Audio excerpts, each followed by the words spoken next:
제가 우리 아이들이 아직 갓난아기였을 때를 기억합니다. 어느 시점이 되자 아이들은 아내와 제가 숟가락이나 포크를 들고 자신들에게 음식을 먹여주고 있다는 사실을 알아차렸습니다. 그러자 아이들은 자기들이 그 도구를 직접 들겠다고 고집하기 시작했습니다. 하지만 우리가 숟가락을 쥐어주어도 그들은 그것을 제대로 활용할 수 없었습니다. 그 이유 중 하나는 아직 근육과 손의 협응 능력이 충분히 발달되지 않았기 때문입니다. 음식을 숟가락에 뜨려고 시도하는 것만으로도 큰 좌절을 느꼈습니다. 음식을 완전히 놓치기도 하고 숟가락을 입에 옮기려다가 음식이 흘러버리기도 했습니다. 운이 좋게 숟가락에 음식을 담더라도 입을 제대로 맞추지 못해 볼을 찌르는 일도 있었습니다. 아기들은 숟가락이란 도구가 무엇이고 그것을 어떻게 사용하는지를 이해하거나 활용할 수 없었던 것입니다. 그들에게는 수많은 실패의 시도들과 시간이 주는 성장과 성숙의 과정이 필요했습니다. 우리 중 몇몇은 인생을 충분히 살아왔지만 예수 그리스도 안에서의 우리의 정체성에 있어서는 모두 여전히 어린아이와 같습니다. 그 이유 중 하나는 우리가 그리스도의 복음을 피상적으로만 이해하고 있기 때문입니다. 부활주일에 저는 대부분의 사람들이 복음을 단지 죄사함으로만 이해하고 있다고 설명했습니다. 그러나 복음은 그 이상입니다. 복음 안에는 그리스도의 의도 포함되어 있습니다. 하나님은 단지 우리의 모든 죄를 사해 주셨을 뿐만 아니라 우리를 예수님의 완전한 의로 덧입혀 주십니다. 이 진리들은 단순해 보이지만 우리가 참으로 깊이 이해하는 데에는 영원히 걸릴 수도 있습니다. 그러므로 우리는 매일 이 진리를 다시 살펴봐야 합니다. 이것이 바로 우리가 반복해서 복음을 들어야 하는 이유입니다. 그러나 그 설교는 복음의 표면만을 다룬 것이었습니다. 왜냐하면 복음의 근본적인 원동력인 그리스도와의 연합을 언급하지 않았기 때문입니다. 우리가 그리스도와 연합되었다는 진리는 우리가 거의 이해하지 못하고 일상생활 속에서 좀처럼 생각하지 않는 주제입니다. 그래서 오늘 설교는 바로 이 그리스도와의 연합을 중심으로 다루고자 합니다. 그리스도와의 연합은 매우 중요합니다. 부활전에는 그리스도께서 우리를 위해서 무엇을 하셨는지 집중했다면, 그리고 우리가 그리스도께서 우리를 위해 행하신 일의 풍성함을 다 이해하는 날은 결코 오지 않을 것입니다. 그러나 그리스도와의 연합은 복음의 또 다른 측면에 초점을 맞춥니다. 그것은 단지 그리스도께서 우리를 위해 무엇을 하셨는가가 아니라 그리스도께서 우리 안에서 하신 일과 우리가 그리스도 안에서 한 일에 관한 것입니다. 그리스도와의 연합은 성경 전체에 걸쳐 나타난 진리이지만 오늘은 여러분이 이 진리를 좀 더 쉽게 이해할 수 있도록 한 구절에 초점을 맞출 것입니다. 이 구절을 읽을 때 바울이 전치사 with 누구와 함께와 in 뭐뭐 안에서를 어떻게 사용하는지 주목해 보시길 바랍니다. 이것은 매우 중요합니다. 갈라디아서 2장 20절의 한국어 번역이 헬라어 원문을 정확하게 따르지 않는다는 것을 알게 되었습니다. 감사하게도 영어 번역은 매우 정확하기 때문에 저는 영어 성경을 기준으로 본문을 읽고 하이라이트 하려고 합니다. 혹시 궁금한 점이 있으시면 주저하지 마시고 질문해 주시기 바랍니다. 이 부분은 정말 중요합니다. 바울은 이 구절을 갈라디아 성도들에게 복음을 다시 상기시키기 위해서 기록하고 있습니다. 갈라디아 교인들은 잘못된 가르침에 미혹되어 바울의 가르침에서 등을 돌리고 있었습니다. 그 문제 중 하나는 그들이 율법의 행위를 통해 하나님께 의롭다함을 받을 수 있다고 생각했다는 점입니다. 즉 자신들의 의로 하나님을 기쁘시게 할 수 있다고 여겼던 것입니다. 그래서 바울은 다른 사람과 마찬가지로 자신도 하나님께 의롭다함을 받을 수 있는 가능성이 전혀 없다는 것을 분명히 해야 했습니다. 사실 그리스도 밖에 있는 우리의 유일한 가능성은 죄를 짓고 하나님을 기쁘시게 못하는 것입니다. 그러나 우리가 그리스도와의 연합으로 인해 우리는 이제 의롭다 하심을 받을 뿐만 아니라 하나님을 기쁘시게 할 수 있는 참된 삶을 살 수 있습니다. 이제 갈라디아서 2장 20절을 살펴보면서 이 모든 내용을 하나하나 풀어보도록 하겠습니다. 이 말씀을 제대로 이해하면 로마서 6장, 에베소서 2장, 골로새서 2장과 같은 중요한 본문들도 이해할 수 있게 됩니다. 이 구절에서 가장 먼저 짚고 넘어가야 할 중요한 부분은 우리가 흔히 잘못 읽고 있는 그런 대목입니다. 우리는 이 십자가의 못 박힘이라는 표현과 그리스도라는 단어를 함께 들으면 곧바로 그리스도께서 우리를 위해 십자가에 달리신 것을 떠올립니다. 그래서 이 구절을 주의 깊게 읽지 않고 마치 그리스도께서 우리를 위해 십자가에 못 박히셨다라고 시작하는 것처럼 오해하곤 합니다. 물론 그리스도께서 우리를 위해 십자가에 달리신 진리는 성경의 여러 곳에서 분명하게 드러납니다. 그러나 바울이 여기서 말하고자 하는 핵심은 그것이 아니죠. 이제 이 구절을 천천히 다시 읽어보겠습니다. 내가 그리스도와 함께 십자가에 못 박혔나니. 바울은 그리스도가 아니라 우리가 십자가에 못 박혔다고 말하고 있습니다. 실제로 우리는 그리스도와 함께 십자가에 못 박혔습니다. 바울은 복음의 근본적인 동력인 그리스도와의 연합의 실제를 말하고 있는 것입니다. 그리스도께서 우리를 위해 죽으셨을 뿐만 아니라 우리도 그분과 함께 죽은 것입니다. 전치사 함께 with에 주목해 보십시오. 그렇다면 우리가 그리스도와 함께 십자가에 못 박혔다는 것은 실제로 무엇을 의미할까요? 본질적으로 그리스도를 떠난 우리는 죄의 종입니다. 우리가 아무리 진실된 행동을 하거나 눈에 띄는 업적을 이루더라도 결국 하나님을 거스르는 일밖에 하지 못합니다. 이것은 부활절 설교에서 제가 말씀드린 것처럼 거룩과 의로 완전하신 하나님 앞에서 우리의 동기가 결코 충분히 순수할 수 없다는 것입니다.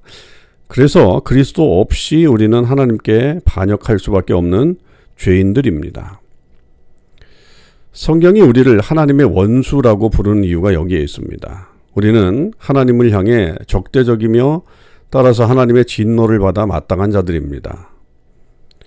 이것은 단지 교회 밖에 있는 사람들만을 의미하지 않습니다. 갈라디아서의 문맥에서 보면 이 말은 오히려 교회 안에 있는 자기 의에 빠진 사람들에게 더 해당하는 말씀입니다. 그들은 자신들의 교만과 자만심에 눈이 멀어서 자신들의 가장 선한 노력조차도 하나님 앞에서는 혐오스러운 것이라는 사실을 깨닫지 못합니다. 그러나 이 현실은 단지 자기 의에만 적용되는 것이 아니라 중독, 나쁜 습관, 신앙의 일관성 부족, 즉 수치스러움, 죄책감, 하나님과의 단절을 가져오는 모든 것들에도 똑같이 적용됩니다. 그러므로 바울은 죄의 종이 되어 하나님께 끊임없이 반역하던 그 옛 자아가 그리스도와 함께 십자가에 못 박혔다고 말한 것입니다. 그리스도께서 우리 죄를 위해서 십자가에서 단번에 죽으셨듯이 우리의 죄된 자아도 그분과 함께 단번에 죽은 것입니다. 그리스도는 단지 우리의 과거, 현재, 미래의 죄들만을 위해 죽으신 것이 아닙니다. 이것만으로도 얼마나 영광스럽고 우리는 이 사실로 인해 영원토록 찬양할 것입니다. 그러나 복음은 그보다 더 깊습니다. 우리의 죄된 자아 자체가 그리스도와 함께 죽었습니다. 복음은 단지 우리의 죄악된 행동, 말, 태도뿐만 아니라 죄인으로서의 존재 자체, 즉 우리의 정체성까지도 땅속 깊이 묻어버렸습니다. 그래서 그리스도께서 우리를 위해 죽으셨다는 것은 우리의 죄를 해결하신 것이고 우리가 그리스도와 함께 죽었다는 것은 우리의 죄된 정체성이 해결되었다라는 것을 의미하는 것입니다. 이 두 가지, 즉 우리의 죄와 죄인으로서의 정체성이 모두 십자가에 못 박혔고 이제 더 이상 우리를 지배할 수 없는 것입니다. 그렇다면 바울이 십자가에 못 박혔다면 그의 일상적인 삶은 어떤 모습이었을까요? 그 다음 구절에서 바울은 이렇게 설명합니다. 바울은 자신이 십자가에 못 박혔기 때문에 이제는 자기가 사는 것이 아니라 그리스도께서 그의 안에 사신다고 말합니다. 자, 그렇다면 어떻게 그리스도께서 바울 안에 살고 계신 것일까요? 다른 서신들에서 바울은 이 부분을 더 자세히 설명하는데 핵심적으로 말하면 그리스도께서 바울 안에 사신다는 것은 곧 성령께서 바울 안에 영원히 거하신다는 뜻입니다. 이것은 복음 안에서 우리가 받은 엄청난 축복 중 하나입니다. 그리스도는 우리에게 단지 죄사함과 자신의 의만 주신 것이 아니라 자신의 영, 곧 성령님을 통해서 자신의 존재 자체를 우리 안에 주신 것입니다.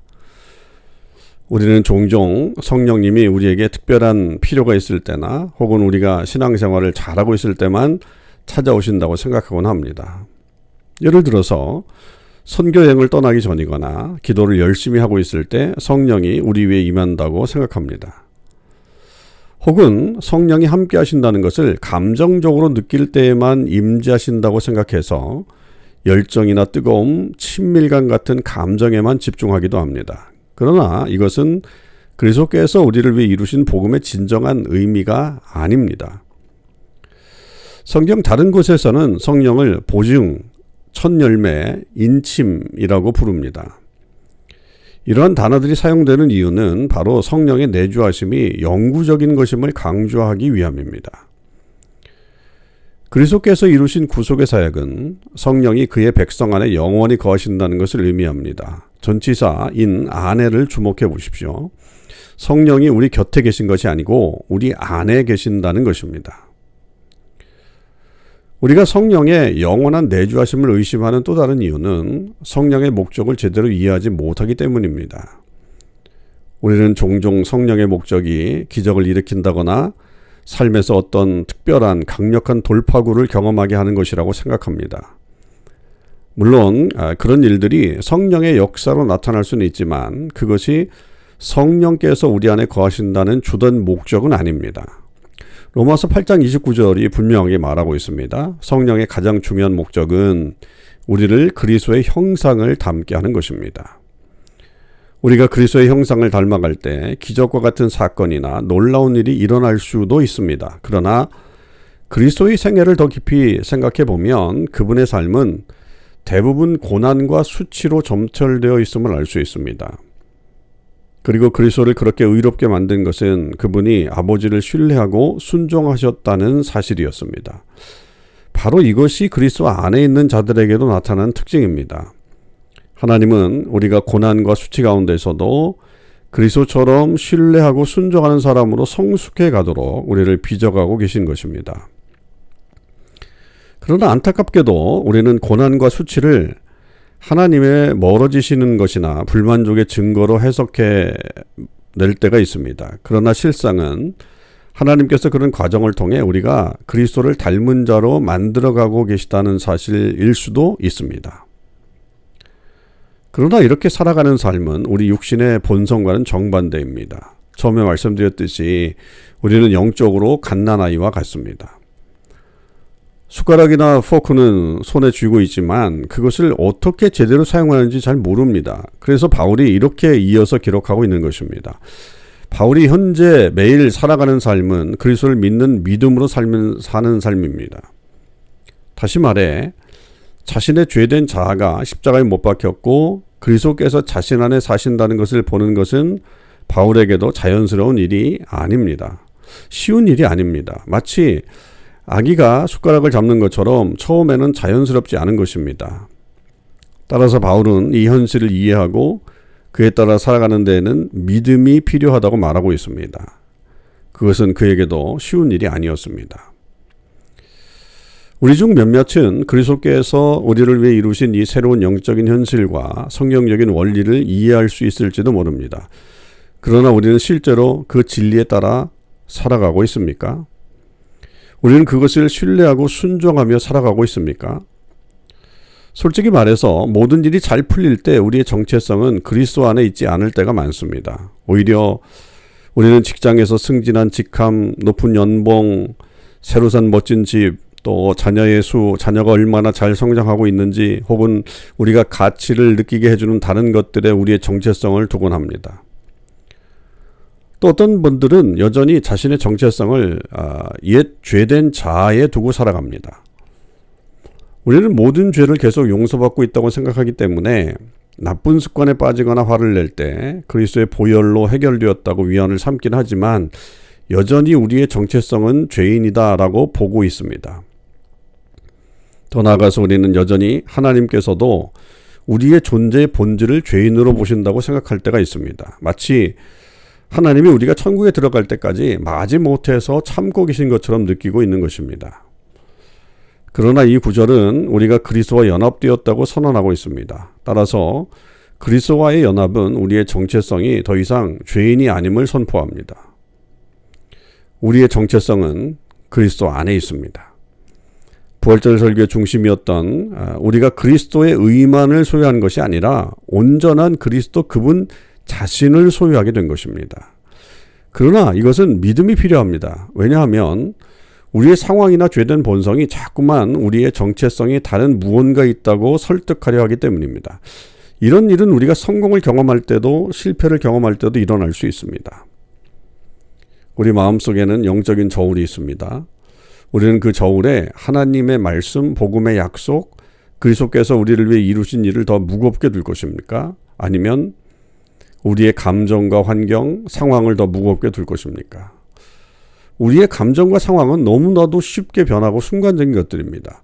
그러한 것들에 무게를 두는 것은 참으로 어리석은 일이죠. 반면에 하나님의 말씀은 영원하고 그리스도의 보혈과 의는 거룩하신 하나님의 심판 앞에서도 견딜 수 있게 해줍니다.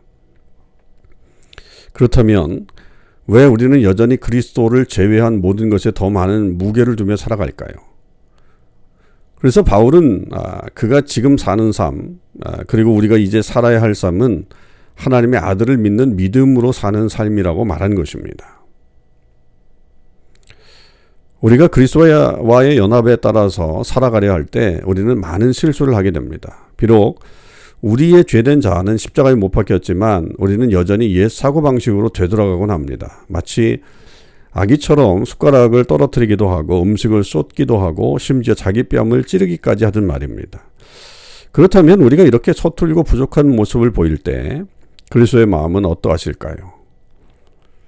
어쩌면 우리는 그리스도께서 답답해하시고 실망하고 계실 것이라고 생각할 수 있습니다. 그러나 바울은 이 구절의 마지막 부분에서 그렇지 않다라고 말합니다. 우리의 모든 실패에도 불구하고 그리스도의 마음은 사랑입니다. 그분은 자기 백성을 너무나 사랑하셔서 자신을 내어주셨습니다. 잠시 한번 생각해 보시죠. 하나님은 우리의 죄의 깊이와 넓이, 모든 범위를 완전히 알고 계십니다. 사랑하는 여러분, 만약 여러분이 정말로 그리스도와 동행하며 그분 안에서의 정체성 안에서 자라가고 있다면 자신의 마음에 대해 깊은 불편함과 고통을 느끼는 시기를 반드시 겪게 될 것입니다. 우리 마음 안에는 우리가 깨닫지 못하는 우상숭배라든지 미움, 악의, 속임수, 교만, 자만, 음욕, 탐욕의 수많은 층들이 있습니다. 그런데 하나님은 그것을 모두 알고 계십니다.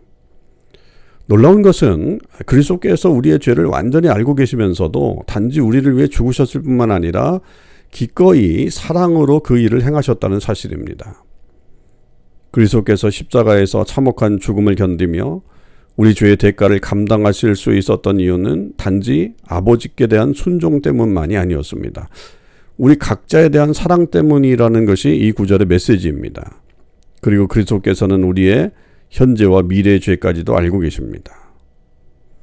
그럼에도 불구하고 그분은 여전히 사랑으로 인내하며 부드럽게 우리와 동행하고 계십니다. 아기가 숟가락을 떨어뜨리고 심지어 부모 탓을 할지라도 그리스도께서는 그런 우리를 향해 사랑과 희생으로 응답하십니다. 이 모든 것은 우리가 영원을 두고도 다 이해하고 다 누릴 수 없을 만큼 놀라운 진리들입니다. 하지만 이 시점에서 여러분에게 성경의 원리를 상기시키고자 합니다. 야고보는 우리가 단순히 말씀을 듣는 자가 아니라 행하는 자가 되어야 한다고 말합니다. 그렇지 않으면 거울을 보고 돌아서서 자기 얼굴이 어땠는지도 잊어버리는 어리석은 사람과 같다고 합니다. 그는 또한 귀신들도 복음을 알고 있지만 그것에 순종하지 않고 거부하며 대적한다고 말합니다. 우리도 갈라디아서 2장 20절의 이 영광스러운 진리들을 이해했다고 하더라도 우리는 그것에 순종하고 있습니까? 그 진리에 따라 살아가고 있습니까? 앞서 언급한 숟가락의 비유처럼 아기는 숟가락이 무엇인지는 이해할 수 있을진 몰라도 그것을 실제로 사용하는 것은 전혀 다른 차원의 문제입니다. 이 성경적 원리를 설명하는 또 다른 방법은 당신의 일상생활 속에서 얼마나 자주 그리스도 안에서의 새로운 정체성을 인식하면서 그에 따라서 살아가고 있는가 하는 것입니다. 물론 우리가 항상 의식적으로 자신의 정체성에 대해 생각하지는 않겠지만 그 정체성은 여전히 우리 삶의 방식에 영향을 줍니다. 예를 들어 우리가 자신을 직장인으로 인식하고 있다면 우리는 열심히 일하고 회사 규정을 따르려고 할 것입니다. 우리의 재정적인 정체성도 우리가 무엇을 먹을지에 영향을 줍니다. 만약 우리가 스스로를 경제적으로 여유 있는 사람이라고 생각한다면 좀 더 고급스러운 식당에 가서 값비싼 음식을 주문할 수 있습니다. 반대로 경제적으로 여유가 없다고 느낀다면 우리는 집에서 음식을 해먹거나 더 저렴한 식사를 선택할 것입니다. 저는 그리스도 안에서의 정체성 안에서 자라가면서 갈라디아서 2장 20절에 나오는 모든 성경적 원리들이 운전할 때나 식사할 때나 사람들과 대화할 때나 일할 때 가족과 시간을 보낼 때 등 일상적인 생활 속에서 점점 더 중요하고 뚜렷하게 느껴지게 되었습니다. 처음에는 이것이 자연스럽지 않았습니다. 그래서 우리가 복음을 반복해서 들어야 하는 이유가 여기에 있습니다. 실패와 고난은 특히 훌륭한 선생님입니다. 그러나 여러분이 하나님의 아들을 믿는 믿음 안에서 자라갈수록 이 모든 것들이 점점 더 자연스럽게 됩니다. 처음에는 십자가에 못 박히는 것이나 그리스도의 영이 다스리도록 내어드리는 것이 불편하고 낯설게 느껴집니다. 하루 중에도 너무 쉽게 이 원리들은 잊어버리기 쉽습니다. 하지만 신앙이 성숙해질수록 이러한 진리들이 가장 큰 기쁨과 위로가 되고 그 진리를 의식하고 살아가는 삶이 점점 더 강하게 나타나게 됩니다. 이런 여정은 반복적인 묵상과 기도를 필요로 하기 때문에 리더십 팀에서는 여러분이 참고할 수 있도록 설교 요약과 질문들을 준비했습니다. 성경의 가르침은 대부분 단순하지만 평생 동안 배우고 삶에 실천해야 하는 것들입니다. 그리스도의 연합도 이런 진리 중에 하나입니다. 한 주 동안 설교 노트를 기도로 되새기고 설교를 다시 듣는 일도 주기적으로 하시기를 권면드립니다. 그래서 이제 여러분의 일상생활 속에서 이 말씀을 되돌아볼 수 있도록 한 가지 구체적인 예로 말씀을 마무리하려고 합니다. 제가 더 어렸을 때 저는 제 설교 사역을 하나님께 드리는 예배로 보기보다는 오히려 하나님에 대한 죄로 여긴 적이 있습니다. 왜 그랬을까요? 저는 설교를 정말 성실히 준비했습니다. 설교를 위해 기도도 많이 했고 하나님께 영광을 돌리고 성도들을 세우기 위한 마음도 분명히 있었습니다. 또한 저는 설교의 능력이 제 언변이나 준비에 있는 것이 아니라 단지 성령의 역사심에 달려있다는 것도 잘 알고 있었습니다. 그래서 저는 확신과 열정을 가지고 설교했습니다. 그럼에도 불구하고 제 마음속에는 하나님께 온전히 드려지지 않는 한 부분, 그것이 비록 1%일지라도 그 일부분이 분명히 존재하고 있었음을 알았습니다. 그 일부분은 사람들이 나를 좋아해 주는 것, 내가 지혜롭다고 여겨지는 것, 내 설교에 감동받기를 바라고 있는 것이었습니다. 이 모든 것은 하나님의 거룩하심 앞에 합당하지 않은 동기들이었습니다. 비록 그 비율이 작았다고 할지라도 저는 그것이 하나님 앞에서 충분히 순결하거나 의롭지 않다는 것을 알고 있었습니다. 그렇다면 그런 냉정한 현실 속에서 저를 버티게 해준 것은 무엇이었을까요? 내가 그리스도 안에 있고 그리스도께서 내 안에 계시다는 진리입니다. 나의 죄된 자아는 이미 십자가에 못 박혔기 때문에 그 1%가 99%일지라도 그것이 이제 더 이상 나를 규정짓는 최종 권한을 갖지 못한다는 사실입니다. 나의 정체성은 그리스도 안에 있습니다. 내 마음속 동기의 충돌과 씨름하고 있을지라도 저는 그리스도께서 내 안에 살고 계심을 압니다. 그분의 성령이 내 마음에 영원히 내주하신다는 사실이 내 마음속 긴장과 갈등을 이겨낼 수 있게 해주는 것입니다. 그래서 제가 설교를 준비하거나 전할 때 그 가운데 하나님께서 기뻐하실 만한 그리고 의롭다고 여겨지실 만한 무엇이 있다면 그것은 더 이상 내가 사는 것이 아니라 내 안에 그리스도께서 사시는 것입니다. 그리스도의 영께서 내 안에서 내 모든 것을 거룩하게 하시고 계시는 것입니다. 하나님께 영광이 되고 다른 이들을 세우는 모든 열매는 나의 능력이나 성실함 때문이 아니라 내 안에 영원히 거하시는 그리스도께서 그 선한 일들을 이루고 계시기 때문입니다. 물론 이와 같은 진리를 이해하고 그렇게 살아내는 일은 결코 쉽지 않았습니다. 그래서 믿음이 필요했습니다. 어떤 저울에 더 큰 무게를 둘 것입니까? 나의 감정에, 나의 사람들의 반응에, 아니면 저는 내 것이 아니고 그리스도의 것이라는 그 사실에? 이런 마음의 싸움은 때로는 매우 격렬했고 오랜 계절에 걸쳐 지속되기도 했습니다. 여기에는 수많은 실패를 포함합니다. 그러나 그 과정 속에서 그리스도께서 나를 어떻게 바라보실까요? 좌절하실까요? 실망하실까요? 인내하지 못하실까요? 아닙니다. 하나님의 말씀에 따르면 그리스도께서는 나의 죄의 전 범위와 깊이를 모두 아시면서도 나를 사랑하셨고 나를 위하여 자신을 내어주셨습니다. 저의 설교는 단지 하나의 예일 뿐입니다. 저는 이것을 통해 우리가 가장 거룩하다고 여기는 행위 속에서도 얼마나 쉽게 하나님 앞에 죄를 범할 수 있는지를 보여주고자 했습니다. 그러나 성령께서는 지금 여러분의 일상 속의 다른 영역들, 예를 들어서 일터에서의 태도, 사람들과의 관계, 가정에서의 말과 행동 등 그 부분에 빛을 비추고 계실지도 모릅니다. 어떤 영역이든 여러분의 죄된 자아는 이미 십자가에 못 박혔고 지금은 그리스도의 영이 여러분 안에 다스리고 계신다는 사실을 끊임없이 기억하시길 바랍니다. 물론 이것이 자연스럽게 느껴지지 않을 수 있습니다. 그래서 믿음이 필요한 것입니다. 그리고 실망스러운 순간들도 분명히 찾아올 것입니다. 그러나 그리스도의 마음은 희생적인 사랑입니다. 우리는 더 이상 그리스도와 분리된 존재가 아니라 그분 안에 접붙임 받은 존재입니다. 우리가 그리스도와 연합되어 있으므로 그분은 자기 몸을 미워하실 수 없습니다. 오히려 그분은 자기 몸을 먹이고 돌보며 사랑으로 아끼십니다. 여러분이 바로 그분의 몸입니다. 그리고 그리스도는 여러분을 지금도 끝없는 사랑으로 돌보고 계십니다. 기도하겠습니다.